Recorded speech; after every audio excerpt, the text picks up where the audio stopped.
தொடர்ச்சியா நீங்க கலைஞர் கூட வந்து பயணம் மேற்கொண்டுட்டு இருக்கீங்கல்ல, சில பேர்லாம் காருக்குள்ள போனோன்னு புக்கு படிப்பாங்க, அது மாதிரி நிறைய விஷயங்கள் இருக்குல்ல. கலைஞர் அவர்கள் காருக்குள்ள ஏறணும் என்ன பண்ணுவார்? காருக்குள்ள உட்காந்து நம்ம இங்கிருந்து செங்கல்பட்டு கல்யாணத்துக்கு போவாங்க சமயத்தில் போகிற போது என்ன பண்ணுவார், பேப்பர் முரசொலி எடுத்து படிச்சுட்டு வருவார். படிச்சுட்டே வருவார். அதில் தப்பு இருந்ததுன்னா பின்னால் யார் உட்காந்துருக்காங்க, துரைமுருகன், பொன்முடி, வீராசாமி இந்த மாதிரி உட்காந்து பேப்பர் பார்த்தியா அப்படின்னா பார்த்தனா அப்படிம்பாங்க. என்ன பார்த்தியா அதில் கா இல்லை, சா இல்லை, ரா இல்லை, அவங்களுக்கு அப்படியே ஆடி போகும். அவ்வளோதான். கரெக்டான இடத்துல திருத்தம். ஆமாம், இதில் இப்படி இருக்குன்னு சொல்லு. என்ன நீ பேப்பர் படிச்ச பார்க்கலையா, நீ பார்த்தியாது அப்படின்னு அவங்க அப்படியே பேச்சு பூச்சா நின்று போவோம். இதுதான் ரொட்டீனே.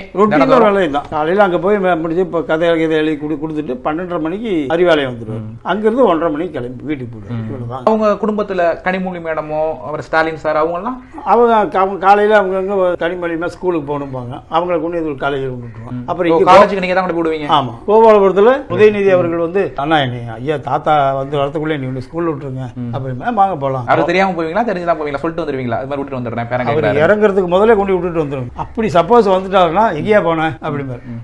கொண்டு விட்டு பரவாயில்ல, சரி சரி எனக்கு நடந்து போக மாட்டானான்னு அதுவும் கேட்பாரு.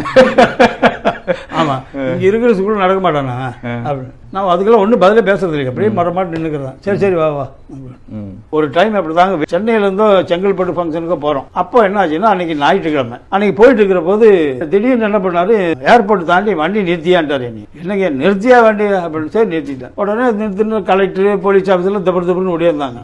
என்னையா ரோட்டில் ஒருத்தரையும் காணும், நாம மட்டும் தனியாக போகிறோம், ஒரு காரையும் காணுமே அப்படின்னாரு. அவர் இல்லைங்கய்யா நாம போனதுக்கு வண்டி வந்து நாம என்னத்துக்கு போகிறதுக்கு இவ்வளவு பெரிய ரோடு நமக்கு எதுக்குயா, எத்தனையோ ரோட்டில் சாவு கணு, ஆஸ்பத்திரி கேஸு, பிரசவ கேஸு வரும், அவங்கெல்லாம் போகிறத விட்டு நம்ம ஒருத்தருக்கு எத்தனை எல்லாத்தையும் முடியா அப்படின்னு 5 நிமிஷம் அவ்வளோதாங்க. எந்த பக்கம் வண்டி போகிறதுக்குள்ள அத்தனை வண்டி வருது. பாத்தியாயா நம்மளை எத்தனை பேர் சாப்பிட்டு இருப்பான், இப்படி பண்ணிட்டியா நியாயமா, இனிமேல் பண்ணாத. நாம ஒரு பக்கம் போகலாம், அவங்க ஒரு பக்கம் வரட்டும் அப்படின்னு சொல்லி அதுக்கப்புறம் அதே மாதிரி வந்தோன்னே வீட்டில் ஒரு போட்டோ பார்த்தேன். சரி, நீங்க ஓட்டிட்டு இருக்கீங்க, கார் ஓட்டிட்டு இருக்கீங்க, முன்னிருக்கையில வந்து விபி சிங் அவர்கள், பின்னாடி வந்து கலைஞர் உட்காந்துருக்காங்க. அது எப்படி ஒரே கார்ல போகக்கூடிய வாய்ப்பு? அதாவதுங்க அவர் சென்னைக்கு வராரு விபி சிங். அப்ப சென்னைக்கு வரும்போது தலைவர் என்ன பண்ணா, நீ வண்டி எடுத்துட்டு வைப்பா நம்ம தலைவருக்கு போகலாம்னு சொல்லி நான் தான் அவரையும் கூப்பிட்டு வந்தேன். ஏர்போர்ட்ல விடுற தலைவர். அப்போ அவர் விபி சிங்க்கு சென்னையிலிருந்து வண்டி வருது. அப்போ ஏர்போர்ட்ல இறக்கி கூட அவருக்கு மாலை மரியாதைலாம் பண்ணி சால்வையெல்லாம் போட்டு நிக்கிறோம். அப்போ விபி சிங்க்கு வந்த வண்டி போய் நிக்குது. விபி சிங் என்ன பண்ணா, தலைவர்கிட்ட கேட்கற உங்க வண்டி எங்கன்னு. அவர் சொன்னாங்க அவர் சொல்லு, நான் தான் எடுத்துட்டு போறேன். எடுத்துட்டு போய் விபி சிங் அங்கேயே முன்னால் ஏறிட்டார். பின்னால தலைவர் கேரளா சீஃப் மினிஸ்டர் பக்கத்துல மாறும். இவங்க உட்காந்து